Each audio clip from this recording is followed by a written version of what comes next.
السلام علیکم ورحمۃ اللہ وبرکاتہ۔ ڈیلی ون پیج کے تعلق سے ہم حاضر ہوئے ہیں۔ آج کا پیج نمبر ہے 315 اور سورہ طٰہٰ کی آیت نمبر 52 سے لے کر 64 تک۔ اعوذ باللہ من الشیطان الرجیم۔ قال علمها عند ربی فی کتاب لا یضل ربی ولا ینسا۔ گزشتہ فرعون نے پوچھا تھا نا کہ فما بال القرون الاولیٰ، کہ پہلے لوگوں کی کیا حالت ہے، پھر ان کا کیا حال ہے، پچھلی قوم جو گزری ہیں۔ تو موسیٰ علیہ السلام جواب دے رہے ہیں کہ کہا موسیٰ علیہ السلام نے اس کا یعنی ان کا علم پہلے لوگوں کا میرے رب کے پاس ہے، جو کتاب میں ہے۔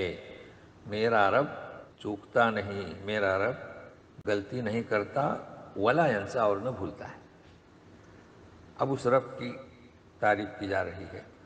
الذی جعل لکم الارض مہدا وسلک لکم فیہا سبلا وَأَنزَلَ مِنَ السَّمَاءِ مَاءً فَأَخْرَجْنَا بِهِ أَزْوَاجًا مِّن نَّبَاتٍ شَتَّىٰ۔ میرا رب وہ ہے جس نے تمہارے لیے زمین کو بچھونا بنایا اور جاری کیے، سلک جاری کیے، چلائے تمہارے لیے اس میں زمین میں راستے۔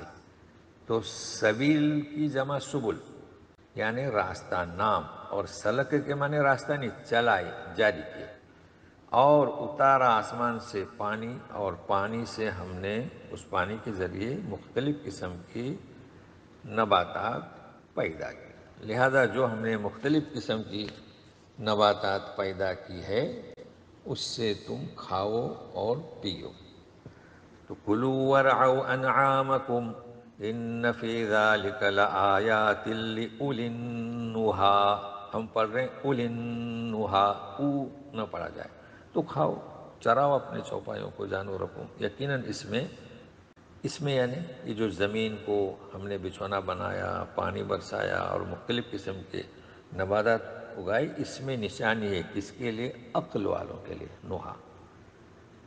تو نوحہ بچوں کا نام رکھا جاتا ہے ہمارے یہاں، تو املا نوٹ کر لیں کیسے لکھا جائے، اور معنی عقل والی۔ منہا خلقناکم وفیہا نعیدکم ومنہا نخرجکم تارۃ اخری۔ ہم پہلے بتا چکے ہیں یہ وقف ہمارا تعلیمی ہے تاکہ آپ کو 3 ٹکڑیاں الگ الگ کر کے بتائیں۔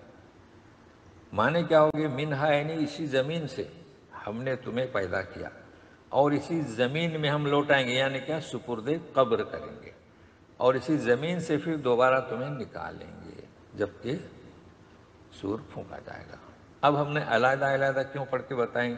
چونکہ ہمارے ایک چلن ہے کہ میت کو دفنانے کے بعد پھر اوپر جو مٹی ڈالی جاتی ہے نا، تو دونوں ہاتھوں سے کیا ہو مٹھی بھر کے لیتے ہیں، اٹھاتے ہیں ایک، تو یوں کہتے ہیں منہا خلقناکم، پھر دوبارہ اٹھاتے ہیں مٹی تو وفیہا نعیدکم، پھر سے بارہ تو منہا نخرجکم تارۃ اخری۔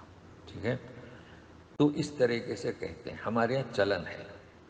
تو ہم نے آپ کو حوالے کے ساتھ یہ چلن پوسٹ کیے ہیں کہ اس کی سند ضعیف ہے۔ البتہ ابن ماجہ کی جو روایت ہے وہ صحیح ہے، مگر اس میں اس طرح اس آیت کو 3 فقروں میں تقسیم کر کے مٹھی ڈالتے ہوئے پڑھنا نہیں بیان کیا گیا ہے، بلکہ اس میں یہ ہے کہ دونوں ہاتھوں سے 3 مرتبہ مٹی ڈالنے کو مستحب قرار دیا گیا ہے بس۔ تو کتابوں کے نام ہیں، کتاب الجنائز ہے، واروا الگلیل ہے، تو آپ دیکھیں اور نوٹ کر لیں اس چیز کو کہ وہ چلن صحیح نہیں ہے، اور جب ہمیں معلوم ہو جائے کہ ایک چیز ضعیف ہے تو ہم اسے ترک کر دیں، اور بغیر ذکر کے۔ اور وہ بھی ضروری نہیں ہے، اگر اطمینان سے مٹی ڈال سکتے ہیں تو۔ وَلَقَدْ أَرَيْنَاهُ آيَاتِنَا كُلَّهَا فَكَذَّبَ وَأَبَى۔ اور ہم نے دکھائے اس فرعون کو ہماری ساری نشانیاں، یعنی جو نشانیاں موسیٰ علیہ السلام کو دی گئی تھی، یہ مراد ہے۔ اس نے جھٹلایا اور انکار کیا۔ اب انکار جو کیا تو وہ گویا ہوتا ہے فرعون۔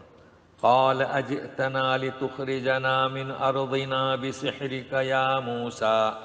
کہتا ہے کہ موسیٰ تم اس لیے آئے تاکہ ہمیں ہماری زمین سے تیرے جادو کے زور پر نکال دو.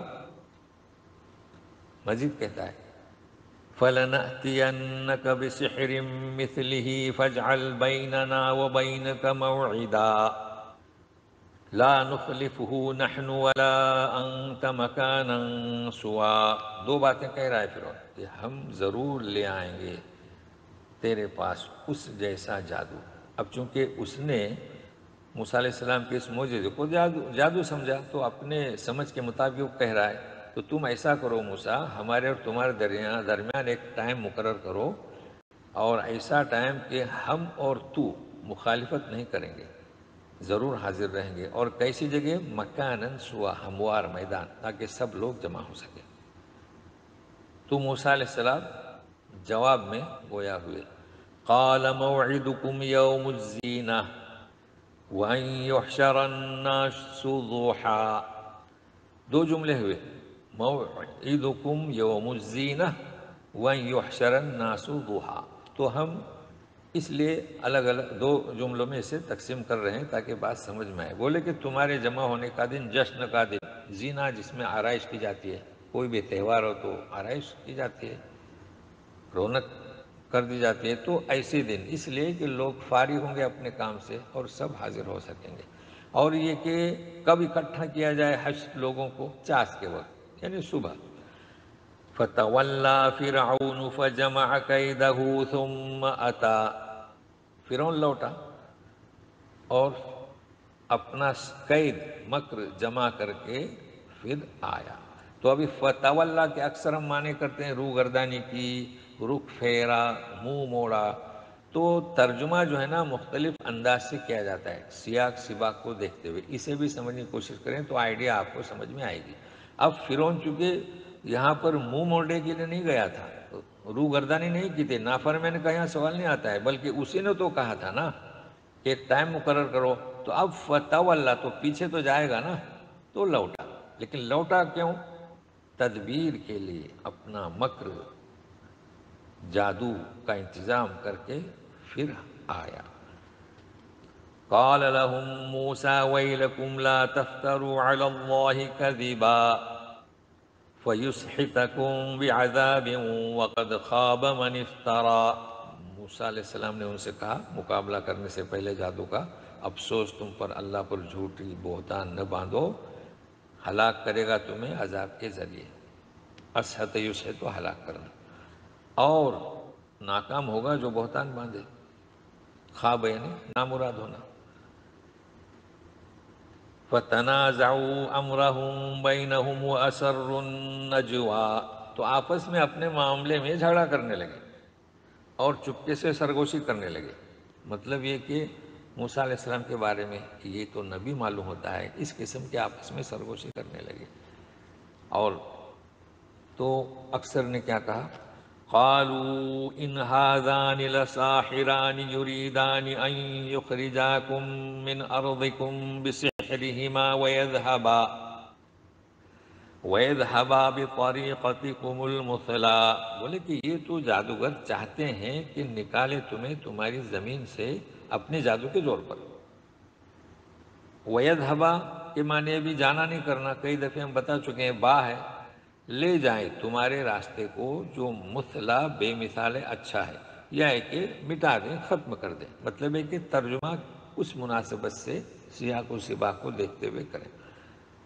یہ لوگ سرگشی کرتے تھے اور پھر یہ کہنے لگے. اب فرعون کہتا ہے فَأَجْمِعُوا كَيْدَكُمْ ثُمَّ ائْتُوا صَفًّا وَقَدْ أَفْلَحَ الْيَوْمَ مَنِ اسْتَعْلَىٰ. اجمعوا کیدکم، تمہارا اب ساز و سامان جادو کا سب جمع کرو. ثم ائتوا صفا، پھر سب بسب ہو جاؤ. اب یہاں کوئی جنگ نہیں کرنا تھی، لڑائی نہیں تھی، لیکن جادو کے کرشمے دکھانے تھے نا، اس لیے سب بسب ترتیب سے. پھر اعلان کرتا ہے وقد افلح اليوم من استعلا. کامیاب کون ہوگا آج؟ من استعلا. دیکھیں ہم پڑھ رہے ہیں استعلا، اکثر ہمارے یہاں ایسی جگہ پر جہاں عین ہو تعلا پڑھا جاتا ہے. تو اس من استعلا، جو غالب ہوگا. یعنی یہ جو ابھی مقابلہ ہوگا تو اس میں جو غالب ہوگا وہی کامیاب ہوگا، تو جب کامیاب ہوگا تو انعام و اکرامات سے اسے نوازا جائے گا۔ اب یہ اس میدان جنگ تو نہیں کہہ سکتے، لیکن یہ کہ جادو کی یعنی کرشموں کی جنگ میں کیا ہو رہا ہے، کیا ہوگا، وہ آئندہ سے پر ہم دیکھیں گے۔ تو آج ہم چونکہ ایک صفحے کے پابند ہیں تو آج یہیں تک، اور ہم نے آپ کو جو بتلایا تھا دوبارہ یادہ کرتے ہیں کہ سلک یسلکو، چونکہ متعدد بار آئے گا، ہم اس میں مزید آپ کو کچھ بتانا چاہتے ہیں، تو اتنا معنی آج ڈکشنری جیسی یاد کر لیں۔ اور نحا تو بہت آسان ہے، اور یہ کہ جو ہمارے یہاں بدعت چلن ہے اسے بھی آپ نوٹ کر لیں۔